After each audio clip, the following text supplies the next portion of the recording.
Welcome to Web3 and Me, presented by FLOLiO. On today's show, we're going to be recapping the last week in the NFT and crypto markets. Things are, spoiler alert, not great, but there are still some wins to be had out there, so we're going to touch on those. Before we get started, please go ahead and like today's show, subscribe to our channels, drop a comment in there. That really helps with the algorithm, helps get us out in front of more people, and we really appreciate that. Most importantly, head to FLOLiO.com, FLOLiO.com, for all of your NFT portfolio management needs, free portfolio evaluation. Not that you necessarily want to look at that, but it's still good to know, as well as our browser extension, which does make shopping in this bear market very, very helpful. Rarity rankings, all the good stuff on there that you need. Also, nothing we say today is financial advice. Please research these things on your own before you make any sort of buying or selling decisions. Dan and I don't know everything. We just spend way too much time on NFTs and want to share that news with you. So, Dan, first off, how are things going over there in the Netherlands? How's life? Yeah, I mean, pretty good. I mean, it finally rained again. It was such a huge like drought in our country as well, and for 2 days straight, it's just been rain. So it's nice to see it again. And yeah, I'm doing good. I it's been a long time since I've done anything with NFTs. Like I've just been I don't know, just following the news, like collecting some free mint flips, is like the I don't know, like the very common stuff people do nowadays. But I traded my Wolfgame Wool for some other assets and some ETH. And that was 2 days ago, I believe, on Saturday. And then I ended up cashing out 4 ETH, which I haven't done in a long time. Like for a long time, I've just been reinvesting, and then I'll be like, "Well, whatever, I'll see." But I had a little bit too much ETH invested, in my opinion. Like I felt a little bit uneasy. Like if the game flopped, then I would have felt so bad. So I was Yeah. like, screw it. I'll cash out like a bit. So I did, and then the day after, ETH crashed, and I was like, whew, nice timing. Yeah, ETH is not doing great at the moment. One thing I put out there on Twitter today, and once again, not financial advice, but I think it's just solid advice in general. I think the vast majority of people, myself included, I'll speak for you, you included, are just better served dollar cost averaging in and Yeah, setting up like recurring buys in whatever exchange we use, as opposed to trying to like time this market and trade this market, because it is just an absolute shit show right now. yeah, Like, swings are crazy. We saw the news last Tuesday about the inflation over here in the U.S., which that yeah. number came in higher than expected, which caused the worst day in the markets since like 2020, like COVID days. So that was not good, and I think we're just going to continue. If you're concerned about what's going to happen and you are, it's like causing you anxiety, I would say you're probably best to like just sit on the side with cash and set up that recurring buy and not have too much exposed at the moment if it's going to like negatively impact your mental health, because we could be in for a lot of turbulence in the coming like months and years. Like, this is not going to fix itself overnight. So just a little bit of, not financial advice, just general advice there of like, don't don't be too heavily invested, and good call on your part, if it's going to really mess with your life. So just something to keep in mind. Yeah, I mean, DCAing it's an idea, like Yeah. it's not like, it's not financial advice. It's just something you could do if you wanted to. I thought about it. I think it was like a year ago, and I was like, should I be DCAing? Like, but I don't know. I personally, I'm not. I like my fiat being fiat. I like my ETH money being ETH money, and I'm like, if I make profit off this, I'll use that to like expand my portfolio. But you know, I can definitely run out at one time, and then I'm like, well, I guess I messed up somewhere along the way. Yeah, I went ahead and set up my recurring buys for ETH and Bitcoin just because I got sick of, like, I have my long-term holdings that Mm, I'm not going to touch, and it was just annoying trying to like see what was going on in this market. So I'm like, I'm not going to worry about this anymore. I got too much other stuff going on. I'm just going to set up, a weekly buy for each of these things, a a weekly little buy. bit, just a little bit each week. Like, Okay. yeah, and that's really just how I'm going to do it. Like, I figured out what I can afford to do each month, and I just broke that up into weekly amounts, and there we go. So that's my strategy at the moment. I guess one strong point in the market is ApeCoin.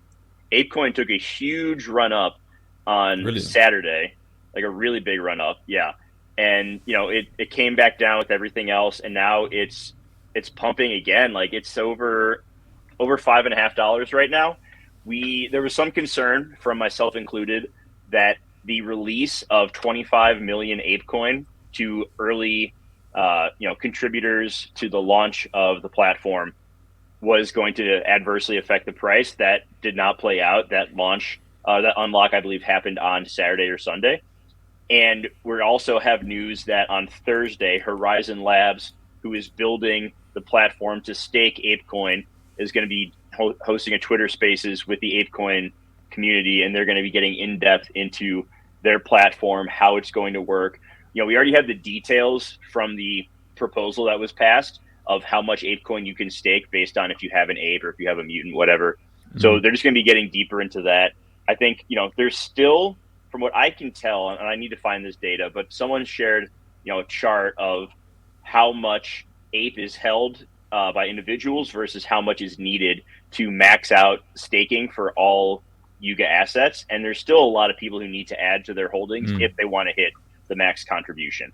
So, we could see a little bit more of a run up there as the details come out and people decide, whether or not they want to stake. And from the original proposal, like the most rewards are going to come out in the first year. So I have a feeling that people are going to want to max out their contribution for the first year of it, and then kind of decide from there based on how the token is performing. But I went ahead and I have all of my ApeCoin ready to go to max contribute. I'm not really too focused on the price of that at the moment either, but it is nice to see one token that is holding up well at the moment. I mean, not well compared to all-time highs, but percentage-wise better than the majority of crypto at the moment.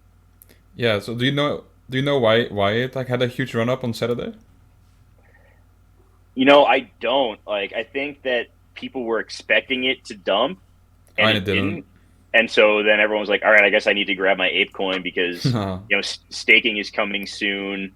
And, Saturday, that was when the ApeCoin account said that this coming Thursday, the Horizon Labs team was doing that Twitter Spaces to talk about, how the staking was going to work. So I think people took that as like, oh, the platform's almost ready. We need to have our bags packed so that we're not, left on the sidelines when we get more details. Gotcha. Yeah. I mean, it's nice to see that some tokens do well. I mean, Wolfgang went down. Was it? I think 22% on the week.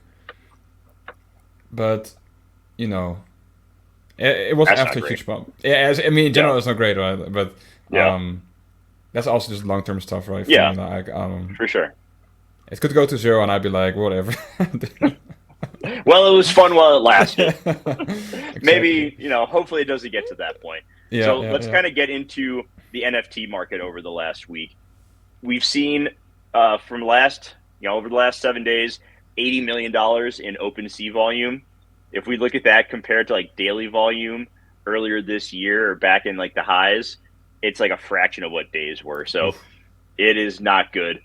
We are on pace to do roughly $365 million this month. That would put us down 27% from last month, and that would put us down 88% year over year. So we also saw last year, if you'd like to look at trends, volume went down last August compared to last September and then started to recover. So maybe that's going to be a trend of people come back from holidays. It's nice out. Weather hasn't turned to shit all over the place yet. Who knows? But, we are seeing a big, big downturn in the market. Dan, the title of this episode is When Bottom. When do you think the market is going to hit a bottom? Do you think we're going to, is it when everything is down 95% and NFT Twitter is dead and people aren't making content anymore? I mean, we'll still be around because I'm just too stubborn to give up on it. But, when do you think we're going to see the bottom? I know it's impossible to tell the future.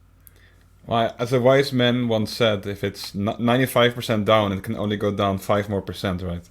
So, I personally think that um, for multiple reasons, I think maybe January we might see a bottom. There's so in EU there's this really huge like what is it called, like power issue, gas, electricity type stuff. It's super Mm-hmm. expensive because Russia basically said, like, well, you're not going to get any gas from us anymore, so figure it out. Essentially, um, and so naturally the gas prices go up insanely high in Europe. So a lot of governments, or like what do you call it? Like, is it called a government for like the whole country? Yeah. I'm not sure what it's called. I don't know. I think we have different terms here, but Okay. they said like they gave like kind of like a stimmy pack, Okay. and but that's gonna kick in next year, like January, February. So I'm theorizing. I'm hoping if the war in Russia and Ukraine, if that eases up a bit, like at least like if they're no longer killing people, that would be great. First of all, second of all, that in combination with the stimmies in Europe, then we might see like a lot of more like the costs go down of gas and electricity, and maybe that all in combination might drive more, I guess, like more excess money going into the market. So that's what I think at least. Okay. Well, yeah, there's a lot of people calling for a global recession next year. Wouldn't be shocked if that happened. Buckle up, and God willing, we'll make it all through this, and we'll come out fine on the other side. It's gonna be it's gonna be bad for a while, so just prepare for that. So let's get into kind of some of the better performing projects over the last week. Going to go ahead and pull up the 7-day trending collections chart over on FLOLiO.com. So make sure to check that out. But if we look here, we can see Renga at the top of the chart for the last week, which is pretty incredible. We've been talking about that for a while. We'll dive a little bit deeper into that. We can see some of the usual suspects who are up there, but on very low volume. Bored Apes with only 29 sales in the last week, 4 a day, is number 2. CryptoPunks right below them with only 41 sales. We got Art Blocks. Mutant Apes are right around 13 and a half ETH floor. So that's actually up a little bit. They got down to like 12. And then we see the Renga black boxes as well. Doodles has made a pretty good recovery up to a floor of 8.8. It was down to about 7.2 at one time. And then Azuki has gone on a very solid run as well. Their floor is up to 10 ETH now. So there are still some projects in this mid tier that have recovered. They have teams that are still working on them. It's not like they've gone away completely, although, with Doodles, you never really know. Yeah, But, zero question. we are seeing a little bit of positive sentiment around a few of these projects, while the majority continue just this slow bleed that they will probably never recover from. Yeah, I mean, I agree. I agree. It's nice. It's like I'm very curious to hear about Renga. I really because you have a couple. I don't know how many you have. Yeah, I Billions. currently hold 6. Yeah. So I got pretty heavy into Renga and its parent project, The Art of Seasons, which also had a nice little run up last week. But I'm a big fan of that project. That's primarily just focused on the art side of it. And then what got me so bullish on Renga, number one, was just I think they look really cool. I think the art is really good. I think that there's a lot of unique traits that I find appealing. The artist behind it, Dirty Robot, has been involved in the art and streetwear game, for over a decade, almost 2 decades at this point. His name is Daniel Isles, if anyone wants to look him up. But he's done some interviews. He's been around for a while. He's going to keep being around. So yeah, that makes me confident. And then on the technical side of it, I'll just go ahead now and pull up the collection page, because there are a few things. The floor has definitely retraced. So it got up to like 1.95 and then Yeah. immediately got punched down. So currently the floor is at 1.2. If we look at some of the charts, so I'll start with, here's trading volume. If we look at trading volume over the last week, it peaked on the 16th. It went nuclear on Friday. Like, it went Yeah. absolutely crazy. It went on an insane run. At one point, Renga, the Black Boxes, and Art of Seasons were holding down the top 3 spots on the trending collections, which is the only other project that has done that has been Bored Ape Yacht Club, which is Yeah. wild. And then if we look at the floor, obvious retrace here from the highs the other day. But what makes me, not concerned about this, would I like it to be going up? Absolutely. But that's not how it works. Like, things don't just go up in perpetuity, right? There's going to be pullbacks. There always is. We've seen it with every project. Anyone that says, oh, up only, that's like, get out at that point. But if we look here at the unique owners, last week at this time, there's only 2,300 people holding a Renga. Wow. We've seen a big increase in that number, right? Almost 20% increase in the last week of people holding their Renga. And even with this pullback over the last day and a half, that number has remained relatively flat. We got close to 2,800, a few people sold, but that just gives me the confidence that like there were people who had a bunch and they took a profit, good for them, or maybe they took a loss, I don't know. They sold, no sell shaming, but there are plenty of people who are holding just one or maybe two, and they're not panicking. They're still holding theirs. Maybe they're a little bit concerned, but they still, feel good about the project and the community and the team and everything. So if the unique owners took a sharp fall down at the Yeah. same time that volume and floor price went down, I would be much more concerned. And if I wake up tomorrow and this number is 2,500, I'm not going to be feeling good about it. I'll be very honest with you.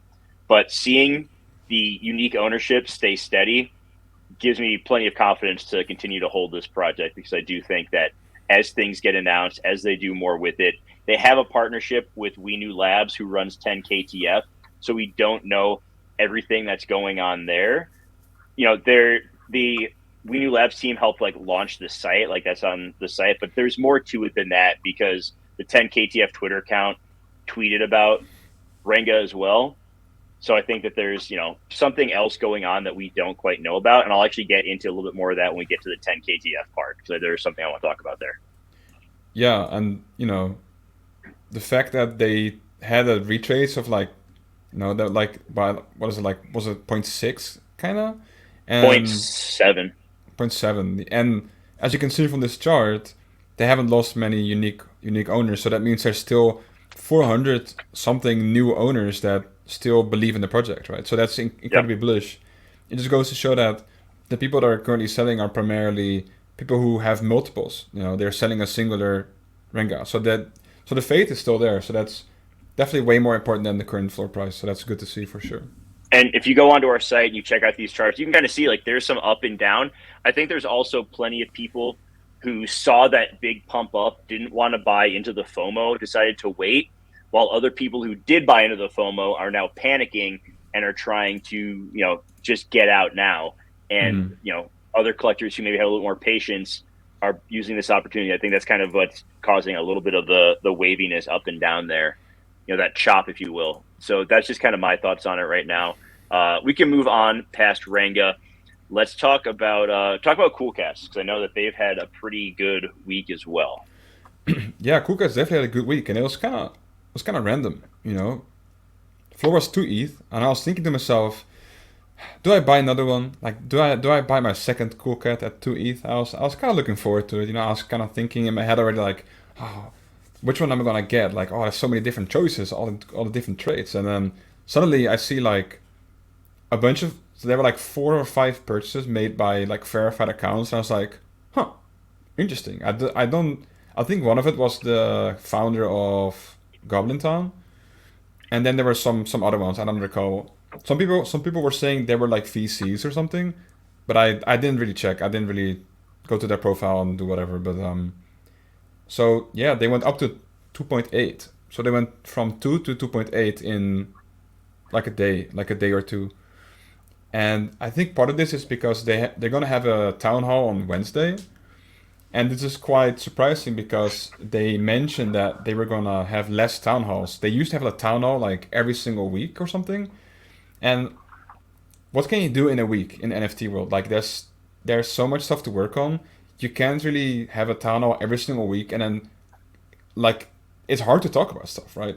Like what are you gonna say to the holders? Hey, yeah, guys, another week of us talking to people and like doing stuff. Like it's kind of hard, right? So Yeah. I think they changed it to every 2 weeks. I don't recall exactly, but suddenly they were like, guys, town hall on Wednesday, kind of out of the blue. So everyone was like, huh, that's interesting. So there's a lot of rumors going around Discord and Twitter where people are saying it's regarding the new CEO.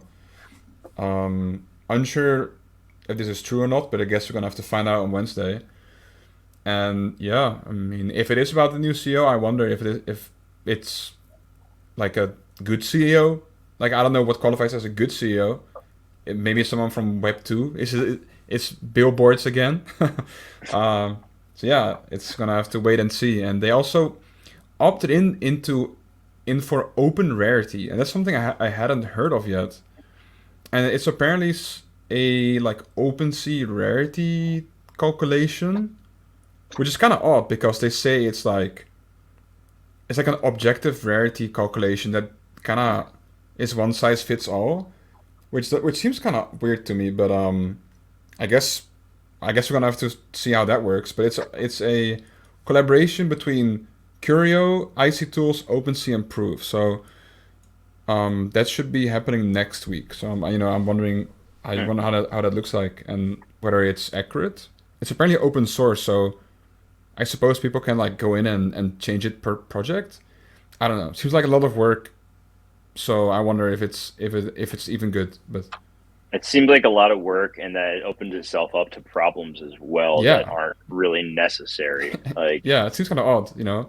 Like this red hat and green boots combo that I currently have is very valuable, guys. Trust me. I know for most projects, like the rarity score doesn't really matter. I know Yeah. there are a few, like Sappy Seals, for instance. They have it where the rarer a seal is, the more of their token, their utility token that Cam was talking about, Pixel, the more of Hmm. that is earned based on the more rare seals. So, like in that situation, I don't think they would do something like that where, if people can mess with the inputs or whatever. So, I think for most projects, it doesn't truly matter. I think it does from if you're buying on the market and you find something that is like very rare that's listed near the floor that could see an outsized return. But yeah, I'm interested to know why they did that. Yeah, and in general, there's a lot of projects out there where rarity doesn't really apply.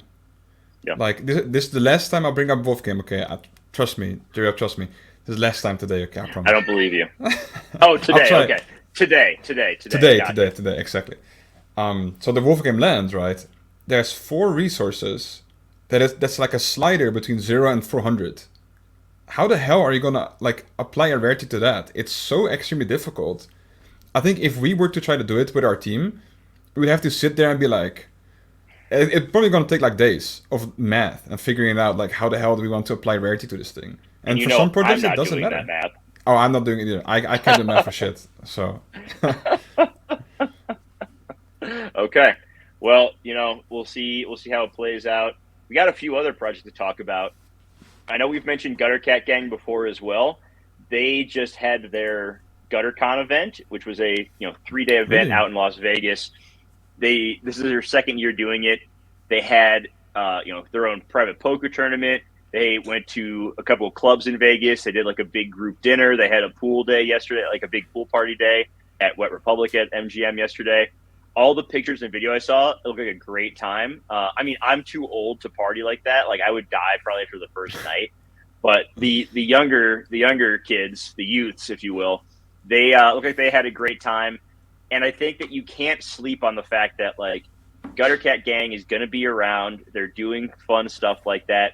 Owning a gutter cat, any of the assets. You didn't have to just be a cat holder. You could have been, pigeon, rat, wow, dog. It got you access to all of these things. I mean, that right there, if you buy a gutter cat, like say rat right now for like 1.18 ETH or whatever, you could have access to these events for years to come. Like, I think you also need to look at it from that standpoint of like, if you want to go to this kind of stuff and network with people and do fun events, it's probably worth the price of admission right there. Add to that the fact that their gang token is still slated to be launched by the end of this month. We haven't heard mm, otherwise. The species are going to be, we don't know the details on the allocation yet. That's just something to keep in mind. Like, once again, not financial advice, Jesus Christ. But, if you're looking to deploy some capital during this market, I have a hard time, like, on this day, September 19th, to think that a Gutter Cat Gang asset of some kind is not the best choice to make for a short-term return in gang token, as well as the long-term benefits of being a member of Gutter Cat Gang. yeah. I mean, they've been around for so long. Like when I entered NFTs, I think they were like the second largest project Mm-hmm. that I knew of. I think. So one thing I'm wondering about is you mentioned that every single like asset within their ecosystem grants you access to all these things. Is there complaining about holders that they don't think like the I don't know like lower floor price assets people should have access? So the clones don't have access to it, and those are the Okay. lowest tier, and those are at like 0.15, whereas the other species are all like 0.11 and higher. As far as I can tell, I haven't seen anyone, I've never heard any complaints from people like, oh, they shouldn't be allowed in kind of a thing. Like it seems like it's a it's a very small collection as far as like the original cats are only Yeah. 3K compared to, everyone else did 10K. And the same is true for the other species as well. Like there's about 3K of each. So just right there, there's a lot of access to unique people, but there's still not a huge number of holders if you compare it to, let's say, Yuga or Pixel Vault and all the options you have there. So I think that it's still a small enough knit community where people they just want to have fun. Like they're not as Yeah. concerned with there's a quality for them as far as like compared to the quantity. Like yes, if it's more people, but they're better people, they're cool with it. Sure, if it was a lot of shitheads, they would not be as cool with it. Okay. Well, that's good to hear at least. All right, so let's talk about a project that isn't doing quite as well, and that is CloneX. We've seen the floor go back down to under 6. In the last 24 hours, there have been 17 sales. 7 of them were purchases. The other 10 were accepted offers. And when that number flips to more than, I say when it flips to more than like 10% accepted offers, it's a bad sign. But when it goes over 50%, that's a really Yeah. bad sign in my position. That to me is that holders are abandoning ship. They're getting out. They don't want to be a part of it. We've seen that, maybe the partnership with Nike is not as good as people were expecting and hoping it to be, Hmm. because everything that has been associated with Nike so far, outside of the monolith drop, which was still a nice airdrop, don't get me wrong, but outside of that, you know, Nike just is kind of nickel and diming, and not even nickel and diming, like expensive items. Holders can buy them, but they still Yeah. have to, like, the sneakers are going for a ton of money. They're really expensive. And I think people were kind of hoping that there would be, more involved with the Nike partnership than just the ability to buy more Nike stuff. Yeah, but that's the biggest issue, I think. The biggest issue about their collection is the fact that the Clone X holders, they don't really get anything like any advantages. They've already had it. It seemed like they've already had their fair share of bonuses. Cool, they got like the pods, they got the monolith, they got you name it. But I guess it feels like that's where it ends. Everything so far that in a long time that it has been okay. You're eligible to pay for this. Okay, Yeah. great, thanks. Does it give me like it, even if you want to like flip it? I don't think it's even value. Like I don't think you would even get like money off it. I sold my monolith a few days ago. They are starting the monolith 2 is starting to open very soon. Well, the questing starts, so people can do like the puzzles and stuff, and then eventually down the line it's gonna open. But I don't know. I kind of lost faith a little bit. It's kind of heartbreaking to see. Like, imagine having a Clone X that you bought after Monolith, after Spaceballs, and you've just been getting shafted for like months, and all you're Yeah. seeing is this stuff where it's like you can dress up your Clone X or something. I don't even know what I didn't look into it, but you can like pay to craft clothing or something, and you can pay for this and you can pay for that. For the VR hoodie, you can pay and blah blah. And like, where's the value, man? You're just paying, honestly. Yeah. There was a rumor a while back that there was going to be like a token for CloneX Yeah. holders. And I never really bought that because, Mm-hmm. at least after the Nike acquisition, I didn't. Because I was like, there's Yeah. no way that Nike is going to buy this for Lord knows how much. Like the rumors were 100 million plus. There's no way Nike is buying this and then just going to do a token drop after that. Like, Yeah. that's why I think if a project is acquired by, we'll call it a Web2 company or IRL company, whatever, I think almost immediately it becomes highly unlikely that there's any sort of token drop for holders in the future. Like, I think that, in my opinion, in most cases, that's probably a good opportunity to sell the hype around that and just Mm-hmm. move your money somewhere else. Because I don't think CloneXs are going to be getting any sort of token. There's so many items in that ecosystem as well, like almost 20,000 CloneX. You got like the space pods, you got like the different shoes and everything. Like there's a lot going on there, and I don't know how much they're really going to be able to provide value to the CloneX in the future. Yeah, and that's the hardest part. I think that's something I highlighted. Well, I don't even know how long ago that was. I think there was this one episode where we were talking about like what is best case scenario and worst case scenario for Artifact, and I mentioned that Artifact Clone X holders are not getting a lot of benefits. I think I noted that I noted that down as like one of the worst case scenarios for Artifact, and just kind of goes to show, just do something that benefits the holders. Give them something for free. Airdrop fanny packs or something. Do something, Give me Yeah. some Nike fanny packs or something. Like I don't know. Well, there you go. I don't think we need more fanny packs, but I get what you're saying. Another, on the flip side, another project that has done well this week is Digi Daigaku. This was one that was a free mint. It is part of the, own to play or free to play or free to own or whatever the hell meta the founder was talking about. It's had a really nice run, Dan. Have you been keeping an eye on this one at all? A little bit, yeah. It had a really like unexpected pump like a few days ago, and because I want to do some basic research, I looked up Twitter, scrolled down for ages and looking for any sort of like announcement or something from the team. Really nothing. They launched their Discord server, which is like dead as hell, which is really weird. Like, why is a what's that for? Like 12 and a half or now? 13 and a half? 14? Jeez.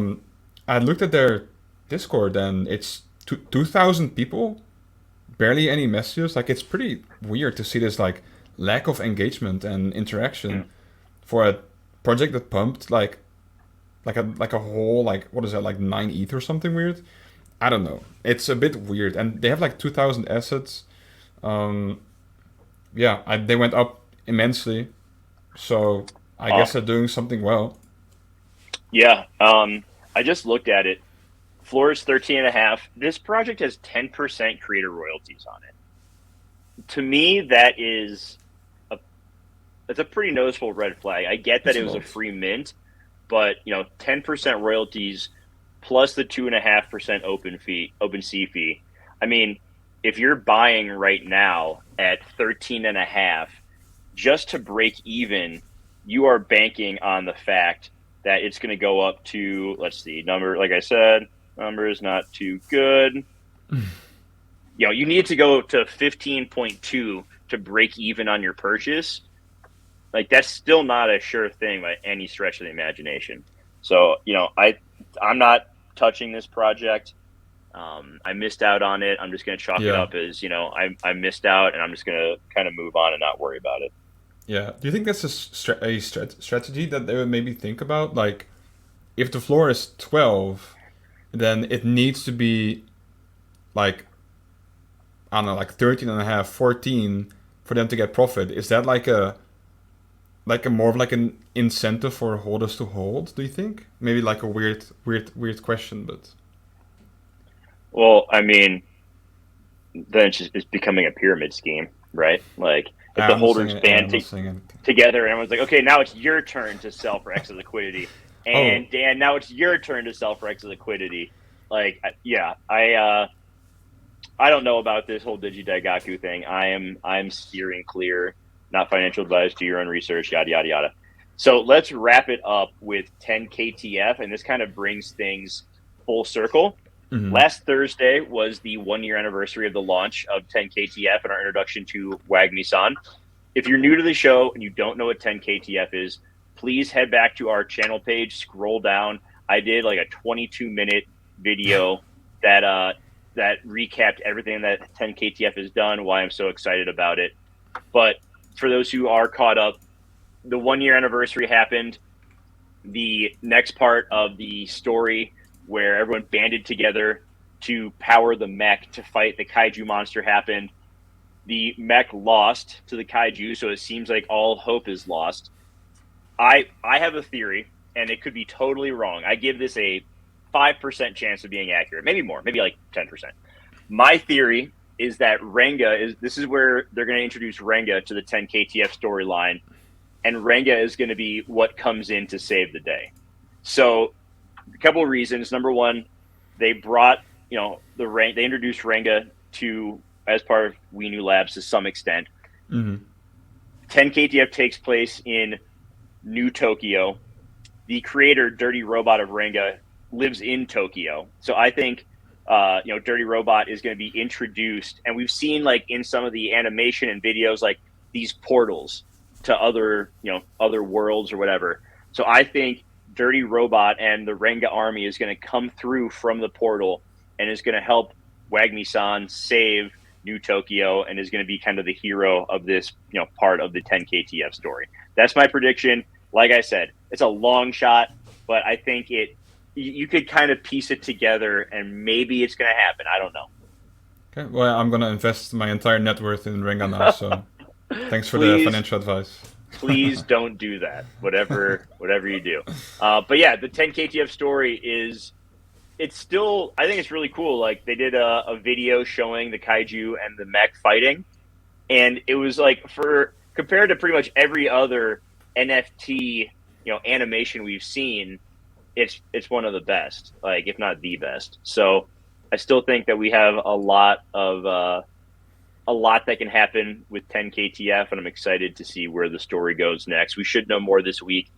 Thursdays are their day where they always like have announcements or put out teasers or videos of what is going on in the story. So excited to see what comes out this week. Me too. I mean, Renga, we've talked about it for a long time. 10KTF, we've been talking about it for a long time as well. Yeah. One of my first projects, I think, maybe like my fourth or fifth project. So, looking forward, yeah. Awesome. Well, I think that is going to wrap it up for today. We'll be back later this week to share any more news in the NFT market. Hopefully, we see the price of crypto stabilize a bit. Thursday is going to be the next Fed announcement from Jerome Powell, so we'll find out how much the Fed is going to increase interest rates. That always impacts the markets. So I'm hoping we find some good news in the future. When we got to when are we going to hit the bottom part?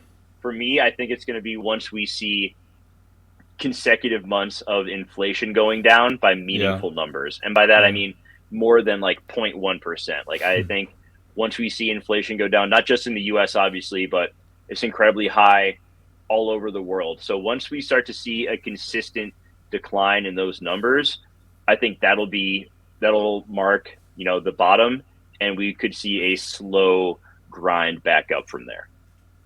Yeah, I agree. And so it's hard because maybe like second quarter of next year. Sorry.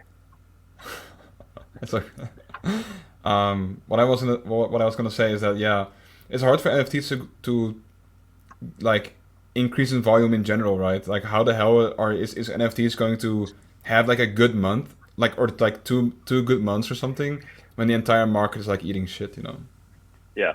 And I think people are just, and I said we're going to stop talking, but here we go. We'll keep talking.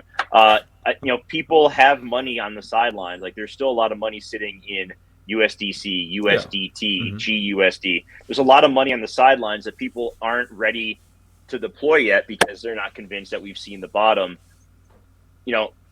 Long term, I still think that there is potential for a handful of NFT projects, let's say 0.5% of them, to see an appreciation in ETH terms.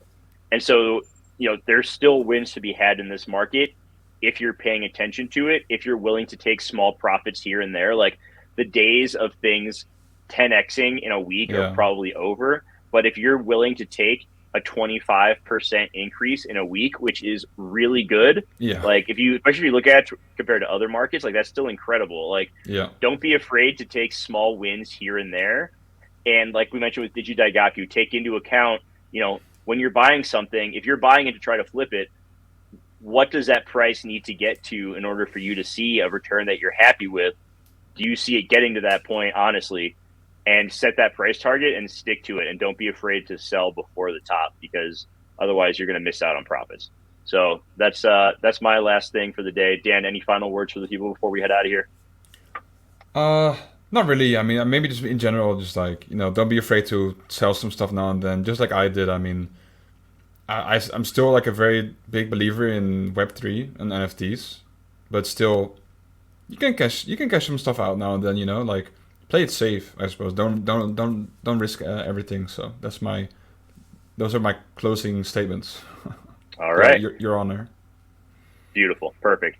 Once again, everybody, please like today's show, subscribe to our channel for more NFT content, follow us on social media, head to FLOLiO.com for all of your NFT needs. For Dan, for the rest of the team at FLOLiO, I am Jeremy. Have a great day, everybody. We will see you next time. Bye bye.